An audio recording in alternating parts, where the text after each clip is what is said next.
പരിശുദ്ധമായ സമയങ്ങളുടെ ബറക്കത്തുകൊണ്ട് നാം എല്ലാവരെയും അനുഗ്രഹിക്കുമാറാകട്ടെ. നമ്മുടെ പാപങ്ങളെല്ലാം അല്ലാഹു പുറത്തു തരട്ടെ. തെറ്റുകളിൽ നിന്ന് അകന്ന് ജീവിക്കാൻ ഒരു യഥാർത്ഥ മുഅ്മിനായി മുത്തഖിയായി ഇബാദത്തോടെ ജീവിച്ച് അവസാനം ലാ ഇലാഹ ഇല്ലല്ലാഹ് എന്ന പരിശുദ്ധമായ കലിമ ചൊല്ലി ഈ ദുനിയാവിൽ നിന്ന് വിട ചൊല്ലാനുള്ള മഹാസൗഭാഗ്യം തന്ന് നാം ഏവരെയും അല്ലാഹു അനുഗ്രഹിക്കട്ടെ. രോഗങ്ങൾ, ബലാഅകൾ, മുസീബത്തുകൾ, ഷർറുകൾ എല്ലാത്തിനും ശിഫയും സലാമത്തും ആഫിയത്തും സൗഖ്യവും സമാധാനവും അല്ലാഹു ചൊരിഞ്ഞു നൽകട്ടെ. മരിച്ചുപോയവർ, നമ്മുടെ തൊട്ടടുക്കൽ പള്ളിക്കാട്ടിൽ 6 അടി മണ്ണിൽ അന്ത്യവിശ്രമം കൊള്ളുന്ന മുഴുവൻ ഖബറാളികൾ, മുഅ്മിനീങ്ങൾ, മുഅ്മിനാത്തുകൾ, പരിശുദ്ധ മാസത്തിൻ്റെയും ഈ ദിവസത്തിൻ്റെയും വെളിച്ചം സ്വർഗീയ സന്തോഷമായി അല്ലാഹു അവരുടെ ഖബറുകളിലേക്ക് തുറന്നുകൊടുത്ത് സന്തോഷിപ്പിക്കട്ടെ. നാളെ ജന്നത്തുൽ ഫിർദൗസിൽ കൂടാൻ അവർക്കും നമുക്കും അല്ലാഹു തൗഫീഖ് നൽകട്ടെ. ആമീൻ ബിറഹ്മതിക യാ അർഹമർ റഹീമീൻ. ബഹുമാനമുള്ള സത്യവിശ്വാസികളെ, പരിശുദ്ധമായ റബീഉൽ അവ്വൽ മാസത്തിലൂടെയാണ് നമ്മൾ കടന്നുപോയിക്കൊണ്ടിരിക്കുന്നത്. അള്ളാഹുവിൻ്റെ റസൂലിനെ പറ്റിയും മുത്തുനബിയോടുള്ള മഹബത്തിനെ പറ്റിയുമാണ് നമ്മൾ സംസാരിച്ചു കൊണ്ടിരിക്കുന്നത്.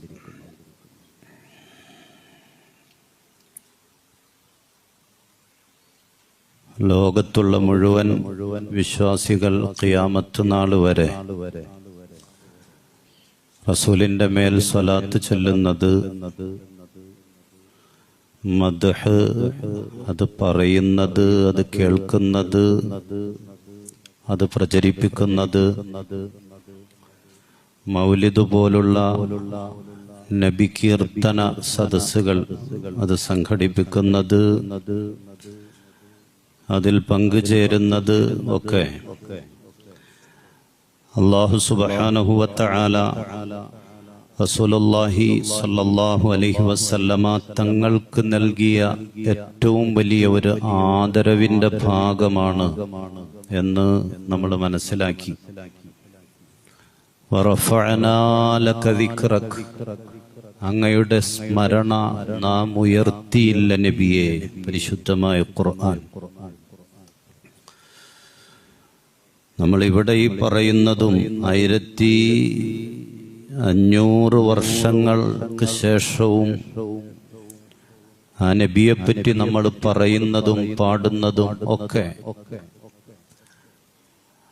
പടച്ച റബ്ബ് അള്ളാന്റെ റസൂലിന് നൽകിയിട്ടുള്ള വലിയൊരു ആദരവിന്റെ ഭാഗമാണ് എന്ന് മാത്രമല്ല, റസൂലിനെ പുകഴ്ത്തി പുകഴ്ത്തി പുകഴ്ത്തി റസൂലിന് മദ്ഹ് ചൊല്ലി നമുക്ക് മാതൃക പരിശുദ്ധമായ ഖുർആനാണ്. അല്ലാഹു സുബ്ഹാനഹു വ തആല തന്നെയാണ്. വമാ അർസൽനാക ഇല്ലാ റഹ്മത്തൻ ലിൽ ആലമീൻ, സർവലോകത്തിനും അനുഗ്രഹമായിട്ടല്ലാതെ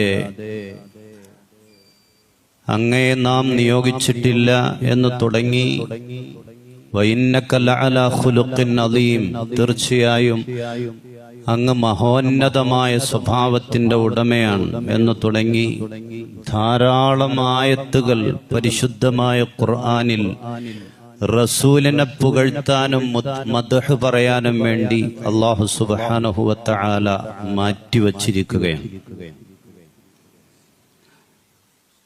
റസൂലിന് മദ്ഹ് പറഞ്ഞ് നമുക്ക് പഠിപ്പിച്ചു തന്നിട്ടുള്ളത് പടച്ച തമ്പുരാൻ തന്നെയാണ് എന്ന് മാത്രമല്ല, ഏതെങ്കിലും ഒരു കാര്യത്തെപ്പറ്റി ഞാൻ ചെയ്യുന്നുണ്ട്, അതുകൊണ്ട് നിങ്ങളും ചെയ്യണം എന്ന് അല്ലാഹു സുബ്ഹാനഹു വ തആല പറഞ്ഞിട്ടുണ്ടെങ്കിൽ അത് നബി സല്ലല്ലാഹു അലൈഹി വസല്ലമ തങ്ങളുമായി ബന്ധപ്പെട്ട സ്വലാത്ത് മാത്രമാണ്. ഞാൻ ചെയ്യുന്നുണ്ട്, അതുകൊണ്ട് നിങ്ങളും ചെയ്യ്. നിസ്കാരം കൃത്യമായിട്ട് നിങ്ങൾ നിർവഹിക്കണം. ഞാൻ നിസ്കരിക്കുന്നുണ്ട് എന്ന് പറഞ്ഞിട്ടില്ലല്ലോ. കുതിബ അലൈക്കുമുസ്സിയാം, നോമ്പ് നിർബന്ധമാണ് നിങ്ങൾക്ക്, ഞാൻ നോമ്പനുഷ്ഠിക്കുന്നു എന്നവിടെ ഇല്ലല്ലോ. സക്കാത്ത് നിങ്ങൾക്ക് നിർബന്ധമാണ്, ഞാൻ സക്കാത്ത് കൊടുക്കുന്നു ഇല്ല. ഹജ്ജ് നിങ്ങൾ നിർവഹിക്കണം, ഞാൻ ഹജ്ജ് ചെയ്യുന്നു അവിടെ ഒന്നുമില്ല. ഞാൻ ചെയ്യുന്നു, അതുകൊണ്ട് നിങ്ങളും ചെയ്യണം എന്ന് പടച്ച റബ്ബ് പറഞ്ഞിട്ടുള്ള ഒരു കാര്യം അള്ളാന്റെ റസൂലുമായി ബന്ധപ്പെട്ടതാണ്, സ്വലാത്താണ്. ഇന്നല്ലാഹ വ മലായികതഹു യുസല്ലൂന അലൻ നബി, അല്ലാഹുവും അവന്റെ മലക്കുകളും തീർച്ചയായും നബി സല്ലല്ലാഹു അലൈഹി വസല്ലമ തങ്ങളുടെ മേൽ സ്വലാത്ത് അർപ്പിക്കുന്നുണ്ട്. യാ അയ്യുഹല്ലദീന ആമനൂ സല്ലൂ അലൈഹി വസല്ലിമു തസ്ലീമാ. അതുകൊണ്ട് സത്യവിശ്വാസികളെ, ഈമാനുള്ളവരെ, ആ നബിയുടെ മേൽ നിങ്ങളും സ്വലാത്ത് ചൊല്ലുക. ഈമാനുള്ളവരെ ഞാൻ സലാത്ത് ചൊല്ലുന്നുണ്ട്, ലിസലാത്ത് അർപ്പിക്കുന്നുണ്ട്. അതുകൊണ്ട് യാ അയ്യുഹല്ലദീന ആമനൂ സല്ലൂ അലൈഹി, ആ നബിയുടെ മേൽ നിങ്ങളും സലാത്ത് ചൊല്ല്. ആ നിലക്ക് ഞാനും മലക്കുകളും ചെയ്യുന്നുണ്ട്, അതുകൊണ്ട് നിങ്ങളും ചെയ്യ് എന്ന് അല്ലാഹു സുബ്ഹാനഹു വ തആല പറഞ്ഞിട്ടുള്ള ഒരു ഇബാദത്ത്, ഒരു വിഷയം. അത് നിസ്കാരമല്ല, നോമ്പല്ല, ഹജ്ജല്ല, സക്കാത്തല്ല. അത് റസൂലുമായിട്ട് കണക്റ്റഡ് ആണ്. റസൂലിന്റെ മേലുള്ള സ്വലാത്താണ് പരിശുദ്ധമായ ഖുർആൻ തന്നെ. റസൂലിനെ പറ്റി മദ്ഹ് പറഞ്ഞത് അല്ലാഹുവാണ്, നമ്മോട് പറയാൻ പറഞ്ഞതും അല്ലാഹുവാണ്. റസൂലിന്റെ മേൽ സ്വലാത്ത് ചൊല്ലിയത് അല്ലെങ്കിൽ അർപ്പിച്ചത് അല്ലാഹുവാണ്, നമ്മോട് സ്വലാത്ത് ചൊല്ലാൻ പറഞ്ഞതും പടച്ച റബ്ബ് തന്നെയാണ്. അതുകൊണ്ട് തന്നെ റസൂലിനെ മദ്ഹ് ചെയ്യുക, റസൂലിന്റെ മേൽ സ്വലാത്ത് ചൊല്ലുക എന്ന് പറഞ്ഞാൽ അത് വല്ലാത്തൊരു ഇബാദത്താണ്. അല്ല പറഞ്ഞതും അല്ല ചെയ്തതും അല്ല നിർദ്ദേശിച്ചതും. അതുകൊണ്ട് തന്നെ റസൂലിനെ പുകഴ്ത്തി പറയുക, പാടുക, റസൂലിന്റെ മേൽ സ്വലാത്ത് ചൊല്ലുക എന്നുള്ളത് അത് കണക്കാക്കാൻ പറ്റാത്ത കൂലി ലഭിക്കുന്ന ഏറ്റവും വലിയൊരു ഇബാദത്താണ്. അത് ഏത് നിലക്കാകട്ടെ, അത് പ്രസംഗിച്ചുകൊണ്ടാകട്ടെ, വഅദ് പറഞ്ഞിട്ടാകട്ടെ, ക്ലാസ് എടുത്തിട്ടാകട്ടെ, ഗദ്യമായിട്ടാകട്ടെ, പദ്യമായി പാടിക്കൊണ്ടാകട്ടെ, അറബിയിലാകട്ടെ, മലയാളത്തിലാകട്ടെ, ഇംഗ്ലീഷിലാകട്ടെ, ഏത് ഭാഷയിലാകട്ടെ, കൊച്ചു കുട്ടികൾ ചെയ്യട്ടെ, മുതിർന്നവർ ചെയ്യട്ടെ,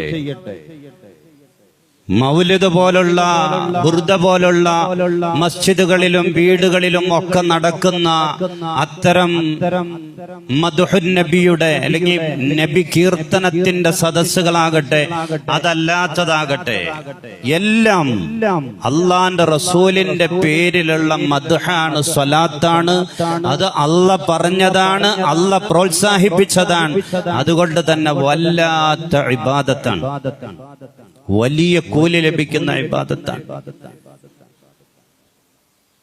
നമ്മൾ അള്ളാന്റെ റസൂലിന്റെ മേലൊരു സ്വലാത്ത് ചൊല്ലുമ്പോ അല്ലെങ്കിൽ റസൂലിനെന്ന് മദ്ഹ് ചെയ്യുമ്പോ തിരിച്ചു നമ്മോടുള്ള അള്ളാഹുവിന്റെ പ്രതികരണം എങ്ങനെയാണ്? നമ്മളൊരു സ്വലാത്ത് ചൊല്ലുമ്പോ അല്ലെങ്കിൽ റസൂലിനെന്ന് പുകഴ്ത്തി പറയുമ്പോ, പാടുമ്പോ തിരിച്ചു നമ്മോടുള്ള അള്ളാന്റെ പ്രതികരണം എങ്ങനെയാണ്? അത് മനസ്സിലാക്കുമ്പോൾ ഇത് റബ്ബിന് എത്ര ഇഷ്ടപ്പെട്ട അമലാണ് എന്ന് നമുക്ക് ബോധ്യം വരും. മൻ സല്ലാ അലയ്യ സ്വലാത്ത, എന്റെ മേൽ ഒരാൾ ഒരു സ്വലാത്ത് ചൊല്ലിയാൽ, ഒറ്റ സ്വലാത്ത്, ഏതെങ്കിലും ഒരു സ്വലാത്ത്, സല്ലല്ലാഹു അലാ മുഹമ്മദ്, ഒരൊറ്റ സ്വലാത്ത് എന്റെ മേൽ ഒരാൾ ചൊല്ലിയാൽ, മൻ സല്ലാ അലയ്യ സ്വലാത്ത, ഒരു സ്വലാത്ത് എന്റെ മേൽ ഒരാൾ ചൊല്ലിയാൽ, സല്ലല്ലാഹു അലൈഹി ബിഹാ അശ്റാ, പകരം 10 അനുഗ്രഹങ്ങൾ അല്ലാഹു സുബ്ഹാനഹു വ തആല തിരിച്ചു കൊടുക്കും. 10 അനുഗ്രഹങ്ങൾ അല്ലാഹു ആ വ്യക്തിക്ക് തിരിച്ചു കൊടുക്കും ഒറ്റ സ്വലാത്തിന്. കാരണം അള്ളാഹ്ക്ക് അത്ര ഇഷ്ടമാണ് അമല്, അള്ളാഹ്ക്ക് അത്ര ഇഷ്ടമാണ്.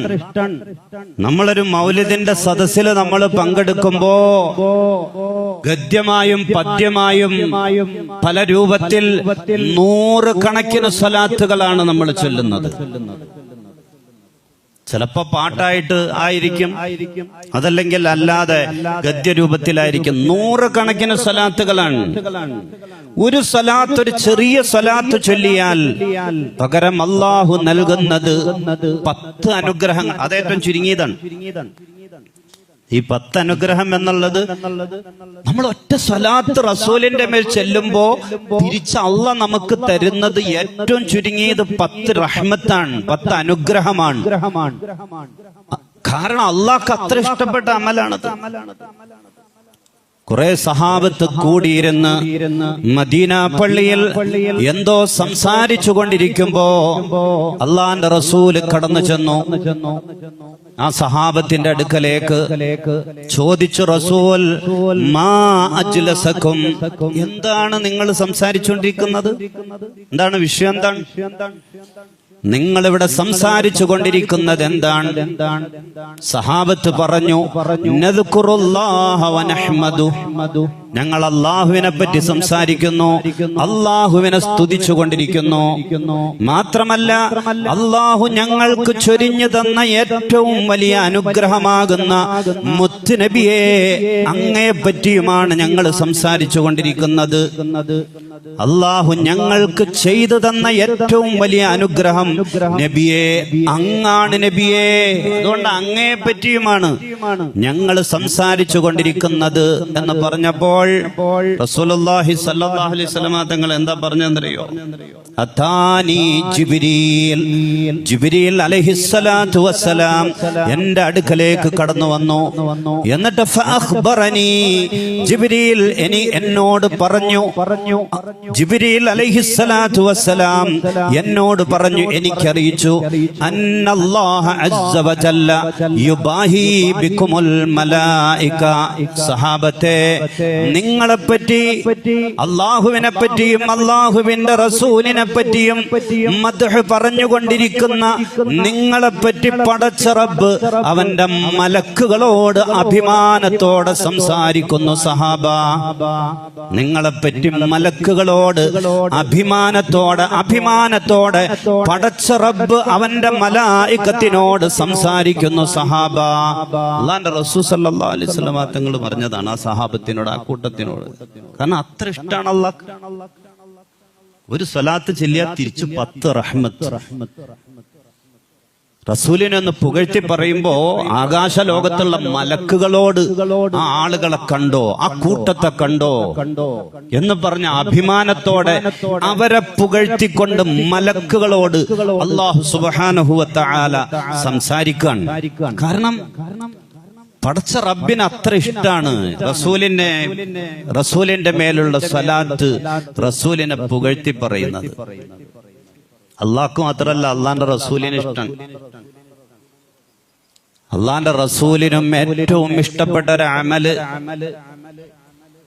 ബഹുമാനപ്പെട്ട ഒരു സഹാബി ഉബയ്യ് ഇബ്നു കഅബ് റളിയല്ലാഹു തആല അൻഹു അല്ലാഹുവിന്റെ റസൂലിന്റെ അടുക്കൽ വന്നിട്ട് പറഞ്ഞു, യാ റസൂലല്ലാഹ്, അല്ലാഹുവിന്റെ റസൂലേ, ഇന്നി ഉക്സിറു സ്വലാത്ത അലയ്യ, നബിയെ അങ്ങയുടെ മേൽ ധാരാളം സ്വലാത്ത് ഞാൻ ചൊല്ലുന്നുണ്ട് നബിയെ. ഫകം അജ്അലു ലക മിൻ സ്വലാത്തി, എന്നാലും ഒരു അളവെന്ന് പറഞ്ഞ നബിയെ, ഞാൻ എത്ര അളവ് ചൊല്ലണം, എത്ര സമയം ഞാൻ ചൊല്ലണം? ഞാൻ ധാരാളം സ്വലാത്ത് ചെല്ലുന്നുണ്ട് അങ്ങയുടെ മേൽ, എന്നാലും ഒരു അളവ് പറ നബിയെ, എത്ര അളവ് ചൊല്ലണം? റസൂല് പറഞ്ഞു, മാ ശിഅത, നിനക്ക് ഇഷ്ടമുള്ള അത്രയും ചൊല്ലിക്കോ. ഈ സഹാബി അള്ളാന്റെ റസൂലിനോട് തിരിച്ചു ചോദിച്ചു, നബിയെ അസ്സുലുസ്, എന്നാൽ എന്റെ ഒരു ദിവസത്തെ 1/3 ഞാൻ സ്വലാത്താക്കട്ടെ നബിയെ, 1/3 ഭാഗവും. റസൂല് പറഞ്ഞു, മാ ശിഅത, നിനക്കിഷ്ടമുള്ള അത്രയും നീ ചൊല്ലിക്കോ, നിനക്കിഷ്ടമുള്ള അത്രയും നീ ചൊല്ലിക്കോ. ഇൻ സിദ്ത, നീ അതിനേക്കാൾ കൂടുതൽ ചൊല്ലിയാൽ ഫഹുവ ഖൈറുൻ ലക, നിനക്കത് ഖൈറാണ്, ഉത്തമമാണ്. 1/3, ഒരു ദിവസത്തിന്റെ 1/3 ചൊല്ലിക്കോട്ടെ എന്ന് ചോദിച്ചോ, പറയാം ഇഷ്ടമുള്ള ചൊല്ലിക്കോ, അതിനേക്കാൾ കൂടുതൽ ചൊല്ലിയാലും അത് നിനക്ക് ഖൈറാൻ. ആ സഹാബി രണ്ടാമത് പറഞ്ഞു, എന്നാ ഒരു ദിവസത്തിന്റെ പകുതി, എന്റെ ദിവസത്തിന്റെ പകുതിയും അങ്ങയുടെ മേൽ സ്വലാത്ത് ചൊല്ലട്ടെ. അതേ മറുപടി തന്നെ, നിനക്ക് ഇഷ്ടമുള്ളത് ചൊല്ല്, അതിനേക്കാൾ കൂടുതൽ ചൊല്ലിയാലും അത് നിനക്ക് ഖൈറാൻ. വീണ്ടും ചോദിക്കുകയാണ്, സുലുസൈൻ, എന്നാൽ എന്റെ ദിവസത്തിന്റെ 2/3 ഞാൻ സ്വലാത്താക്കട്ടെ നബിയെ, വേറെ ഒന്നുമില്ല, സ്വലാത്ത് മാത്രം, 2/3 ഭാഗം. അപ്പോഴും റസൂല് പറഞ്ഞത്, ഇൻ ശിഅത മാ ശിഅത, നിനക്ക് ഇഷ്ടമുള്ള അത്രയും ചൊല്ലിക്കോ, അതിനേക്കാൾ കൂടുതൽ ചൊല്ലിയാൽ അതും നിനക്ക് ഖൈറാൻ.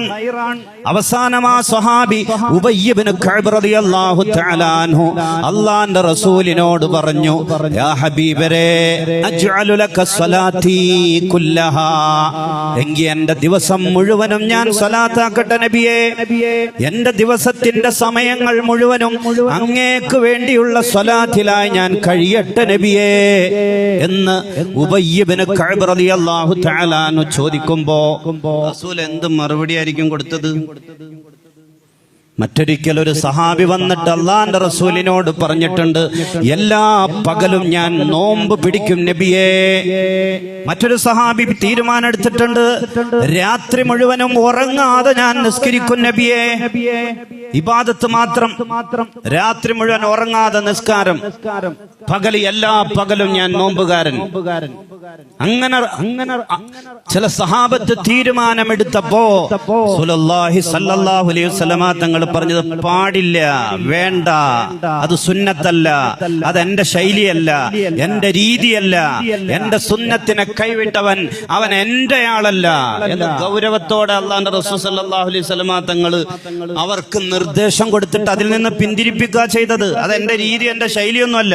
ഇതൊരു ദിവസത്തിന്റെ 24 മണിക്കൂർ ഉണ്ടെങ്കിൽ അത്യാവശ്യ സമയം കഴിഞ്ഞിട്ട് മുഴുവൻ സമയവും, എന്റെ മുഴുവൻ സമയവും ഞാൻ സ്വലാത്ത് ചൊല്ലട്ടെ നബിയേ എന്ന് ചോദിച്ചപ്പോൾ ആ സഹാബിക്ക് അള്ളാന്റെ റസൂല് മറുപടി കൊടുത്തത്, ഇദൻ തുക്ഫാ ഹമ്മുക വയുഗ്ഫറു ലക ദംബുക, അങ്ങനെയാണെങ്കിൽ നിന്റെ പ്രയാസങ്ങളെല്ലാം പരിഹരിക്കപ്പെടും, നിന്റെ ടെൻഷനെല്ലാം നീങ്ങിക്കിട്ടും, സങ്കടങ്ങളുടെ ലോകമാകുന്ന ദുനിയാവിൽ സങ്കടമില്ലാതെ ജീവിക്കാൻ നിനക്ക് സാധിക്കും. വയുഗ്ഫറു ലക ദംബുക, നിന്റെ പാപങ്ങളും മുഴുവനും പൊറുക്കപ്പെടും. അല്ലാഹുവിന്റെ റസൂൽ സ്വല്ലല്ലാഹു അലൈഹി വസല്ലം തങ്ങൾ മറുപടി എടുക്കാൻ വേണ്ടാന്നല്ല പറഞ്ഞത്. നിനക്ക് മറ്റു കാര്യങ്ങളില്ല, കുടുംബമല്ല, ജീവിതം, അങ്ങനെയൊന്നല്ല. അവിടെ അത് പാടില്ല, മറുവശത്ത് അത് പാടില്ല, അതെന്റെ രീതിയല്ല, എന്റെ ശൈലിയല്ല, എന്റെ സുന്നത്തല്ല. അങ്ങനെ നിങ്ങൾ ചെയ്താൽ നിങ്ങൾ എന്റെ അനുയായിയല്ല എന്ന് പറഞ്ഞ നബി എന്റെ ദിവസം മുഴുവനും നബിയെ അങ്ങേക്ക് വേണ്ടിയുള്ള സ്വലാത്തിലായി കഴിയട്ടെ എന്ന് ചോദിച്ചപ്പോൾ കൊടുത്ത മറുപടിയാണിത്. എങ്കിൽ സങ്കടങ്ങളില്ലാതെ, ടെൻഷൻ ഇല്ലാതെ നിന്റെ ദുനിയാവിൽ നിനക്ക് ജീവിക്കാം. എന്റെ സർവ്വ പാപങ്ങളും അല്ലാഹു പുറത്തു തരും. കാരണം അള്ളാഹ്ക്ക് ഇതിനേക്കാൾ ഇഷ്ടമുള്ള വേറൊരു അമലില്ല. ഇതിന്റെ കാരണം ഇതിനേക്കാൾ അല്ലാഹു സുബ്ഹാനഹു വ തആല പടച്ച റബ്ബിന് ഇതുപോലെ ഇഷ്ടപ്പെടുന്ന ഒരു ഇബാദത്തില്ല എന്നുള്ളതാണ് അതിന്റെ സത്യത. നമ്മൾ ആദ്യം മനസ്സിലാക്കേണ്ടത് അതാണ്. റസൂലിന്റെ മേൽ സ്വലാത്ത് ചെല്ലുക, റസൂലിന്റെ മദ്ഹ് പറയുക എന്നുള്ളത് പടച്ച റബ്ബിന് ഏറ്റവും ഇഷ്ടപ്പെട്ട ഒരു ഇബാദത്താണ്. വല്ലാതെ അള്ളാഹു നമുക്ക് കൂലി തരുന്ന ഒരു അമലാണ്. നമ്മൾ ആദ്യം മനസ്സിലാക്കേണ്ടതാണ്. രണ്ടാമത് മനസ്സിലാക്കേണ്ടത് ഈ മദ്ഹ് എന്നൊക്കെ പറഞ്ഞാൽ നേരത്തെ സൂചിപ്പിച്ചതുപോലെ അത് ഏത് ഭാഷയിൽ പറഞ്ഞാലും ചൊല്ലിയാലും അത് മദ്ഹാണ്, ഇബാദത്താണ്. അറബി തന്നെ ആകണമെന്നൊന്നുമില്ല. മലയാളത്തിൽ പ്രസംഗിക്കാൻ മദ്ഹാണ്, വഅദ് പറയാണ്, ക്ലാസ് എടുക്കുകയാണ്, അള്ളാന്റെ റസൂലിന്റെ മേലുള്ള മദ്ഹാണ്. ഇനി പദ്യമായിട്ടത് പാടിയാലും മദ്ഹാണ്, ഗദ്യമായിട്ട് പറഞ്ഞാലും കൊച്ചു കുട്ടികളോ മുതിർന്നവരോ ആരും ഏത് ഭാഷയിൽ റസൂലിനെ മദ്ഹ് പറഞ്ഞാൽ, റസൂലിനെ പുകഴ്ത്തി പറഞ്ഞാൽ അതൊക്കെ വലിയ ഇബാദത്താണ്, അതിനൊക്കെ വലിയ പുണ്യമാണ്, വലിയ കൂലിയാണ്. സാധാരണ നമ്മള് പാരമ്പര്യമായിട്ട് മങ്കൂസ് മൗലിദ് അടക്കമുള്ള മൗലിദ് ഗദ്യമായും പദ്യമായും ഒക്കെ നമ്മൾ ചൊല്ലാറുണ്ട്. ഗദ്യമായും പദ്യമായും അത് പാരമ്പര്യമായിട്ട് നമ്മൾ ചെയ്യുന്നതാണ്. ഒരാൾ ആ മൗലിദ് പാരായണം ചെയ്യുന്നില്ല, അതിൽ പങ്കെടുക്കുന്നില്ല, വേണ്ട, അത് വേണമെന്ന് നിർബന്ധമായിട്ട് ആരും പറയുന്നില്ലല്ലോ. മൗലിദ് നടത്തിയാലേ, അതിൽ പങ്കെടുത്താലേ ഒരാൾ മുസ്ലിമാകൂ എന്നൊന്നുമില്ല, ഒരാൾ സുന്നിയാകൂ അങ്ങനെയില്ല, അല്ലെങ്കിൽ റസൂലിനോട് യഥാർത്ഥ മഹബത്തുള്ള ആളാകൂ അങ്ങനെയില്ല. ഒരാൾ മൗലിദ് സാധാരണ നമ്മൾ നടത്തുന്ന അറബിയിലുള്ള മങ്ഖുസ് മൗലിദ് പോലുള്ളത് അത് നടത്തിയാലേ ഒരാൾ യഥാർത്ഥ സുന്നിയാകൂ, യഥാർത്ഥ മുസ്ലിമാകൂ, റസൂലിനോട് യഥാർത്ഥ മഹബത്തുള്ള ആളാകൂ എന്നൊന്നുമില്ല. അങ്ങനെ ആരെങ്കിലും പറയുന്നുണ്ടെങ്കിൽ സുന്നത്ത് ജമാഅത്തിനെ മനസ്സിലാക്കേണ്ടതുപോലെ മനസ്സിലാക്കാത്തതിന്റെ കുഴപ്പമാണത്. അങ്ങനെ ആരെങ്കിലും പറയുന്നുണ്ടെങ്കിൽ സുന്നത്ത് ജമാഅത്തിനെ മനസ്സിലാക്കേണ്ടതുപോലെ മനസ്സിലാക്കാത്തതിന്റെ കുഴപ്പമാണ്.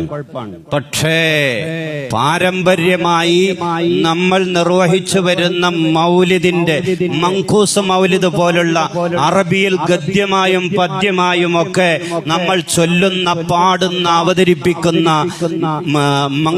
മൗലിദിന്റെ സദസ്സുകൾ എന്താണ് ആ മൗലിദ് കൊണ്ട് ഉദ്ദേശിക്കപ്പെടുന്നത് എന്ന് ചോദിക്കുമ്പോൾ അത് റസൂലിനോടുള്ള സ്നേഹപ്രകടനാണ്, മുത്തുനബിയോടുള്ള മഹബത്താണ്, റസൂലിനെ പുകഴ്ത്തി പറയുന്നതാണ്, റസൂലിന്റെ മേലുള്ള സ്വലാത്താണ്, റസൂലിന്റെ മേലുള്ള മദ്ഹാണ് എന്നൊക്കെ മറുപടി പറയുമ്പോ, അതല്ലെങ്കിൽ നബിദിനം എന്തിനാണ് ആഘോഷിക്കുന്നത് എന്ന് ചോദിക്കുമ്പോ അത് റസൂലിനോടുള്ള സ്നേഹത്തിന്റെ പേരിലാണ്. റസൂല് ജനിച്ച ആ ദിവസത്തിന്റെ സന്തോഷ പ്രകടനത്താലാണ് ഞങ്ങൾ ഘോഷയാത്രയും അല്ലെങ്കിൽ അന്നദാനവും കുട്ടികളുടെ പരിപാടിയും ഒക്കെ നടത്തുന്നത് എന്ന് മറുപടി പറയുമ്പോ, അങ്ങനെയല്ല, അതൊക്കെ ശിർക്കാണ്, അതൊക്കെ പാടില്ലാത്തതാണ്, അതൊക്കെ വേണ്ടാത്ത ബിദ്അത്താണ് എന്ന് പറയുന്നത്, അവിടെയാണ് അപകടം. മൗലിദ് കഴിക്കോ കഴിക്കാതിരിക്കോ അത് വേറെ. പറഞ്ഞില്ലേ, കഴിച്ചില്ല എന്ന് വിചാരിച്ച ഒരാൾ സുന്നി അല്ലാതായി പോയി എന്നൊന്നും പറയാൻ പറ്റൂല. അങ്ങനെ ആരെങ്കിലും പറയുന്നുണ്ടെങ്കിൽ അത് സുന്നത്ത് ജമാഅത്തിനെ വേണ്ടതുപോലെ മനസ്സിലാക്കാത്തതിന്റെ പേരിലാണ്. മൗലിദ് കഴിക്കുന്നത് അത് ശിർക്കാണ്, ബിദ്അത്താണ് എന്നാരെങ്കിലും പറയുന്നുണ്ടെങ്കിൽ അത് പരിശുദ്ധമായ ദീനിനെ വേണ്ടതുപോലെ മനസ്സിലാക്കാത്തതിന്റെ കുഴപ്പമാണ്. അങ്ങനെ ഒരു മൗലിദ് കഴിച്ചു, റസൂലിന്റെ പേരിൽ ഒരു സ്വലാത്ത് ചൊല്ലി, ഒന്ന് കൂട്ടമായി കൂടി ഇരുന്നിട്ട് റസൂലിനെ മദ്ഹ് ചൊല്ലിക്കൊണ്ടുള്ള ബൈത്തൊന്ന് ചൊല്ലി എന്ന് പറയുമ്പോഴേക്കും ദീനിൽ നിന്ന് തന്നെ പുറത്തുക, അല്ലെങ്കിൽ പാടില്ലാത്ത ബിദ്അത്താണ് എന്നൊക്കെ പറഞ്ഞാൽ ആ അപകടത്തിൽ നമ്മൾ പെട്ടുപോകാതിരിക്കുക. രണ്ടാമത് നമ്മൾ ശ്രദ്ധിക്കേണ്ട കാര്യമാണ്, ആ അപകടത്തിൽ നമ്മൾ പെട്ടുപോകാതിരിക്കുക. നമ്മളും നമ്മുടെ തലമുറകളും അല്ലാഹു സുബ്ഹാനഹു വ തആല കാത്തുരക്ഷിക്കുമാറാകട്ടെ. ആമീൻ ബിറഹ്മതിക യാ അർഹമർ റഹീമീന വൽഹംദുലില്ലാഹി.